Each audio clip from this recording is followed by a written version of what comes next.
ചേച്ചി ഇതുപോലെ എന്തേലും പണി ഉണ്ടെങ്കിൽ എന്നോട് പറഞ്ഞാൽ മതി കേട്ടോ, ഞാൻ വന്ന് ചെയ്തോളാം. അത് കുഴപ്പമൊന്നുമില്ല, ഇവിടുമാരെ കൊണ്ടാവുന്ന രീതിയിൽ ഓരോന്നൊക്കെ ചെയ്യും. മൂത്തോളിപ്പോ ഓരോന്നൊക്കെ ഇങ്ങനെ പഠിച്ചു വരുന്നു. എന്തോ പറയാനാ ചേച്ചി, ആരേലും വിചാരിച്ചോ ചേച്ചിക്കൊക്കെ ഇങ്ങനെ വരുമെന്നോ? വീട്ടില് അമ്മ വീട്ടുകാർക്കൊക്കെ ഉണ്ടായിരുന്നു, പക്ഷെ അത് ഈ പ്രായത്തിൽ എനിക്ക് ഇത്രയും പെട്ടെന്ന് വരുമെന്നോ? ചേച്ചി ഇതുപോലെ തന്നെയായിരുന്നു എൻ്റെ അമ്മയുടെ അനിയത്തിയുടെ മോള്. അവളിങ്ങനെ ഒറ്റ ഇരിപ്പിരുന്നു, പടയെന്നായിരുന്നു. പിള്ളേരെ പോലും കെട്ടിച്ചിട്ടില്ലെന്നേ. അയ്യോ, ഞങ്ങൾ എല്ലാരും കൂടിയിട്ട് പിന്നെ എല്ലാവരുടെയും കല്യാണം നടത്തി.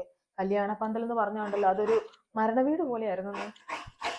ആ ഒരു കാര്യത്തിൽ ഭയങ്കര മനപ്രയാസമാണ്. എനിക്ക് എന്തെങ്കിലും പെട്ടെന്ന് സംഭവിച്ചു പോയാ പിന്നെ ഇവളുമാർക്ക് ആരാ ഉള്ളേ? ചേച്ചി എന്നാത്തിനാന്ന് ഇത്ര സങ്കടപ്പെടുന്നേ? പിള്ളേർക്കൊക്കെ നല്ല ആലോചന നമുക്ക് കൊണ്ടുവരാമല്ലോ. All the best. ഇളയോട് ഓർത്ത് അവക്കാന്ന്. ഞാൻ മൂത്ത ആളുടെ കാര്യ പറഞ്ഞു ചേച്ചി. കോട്ടയത്ത് തന്നെ ചെറുക്കൻ്റെ വീട്. സർക്കാർ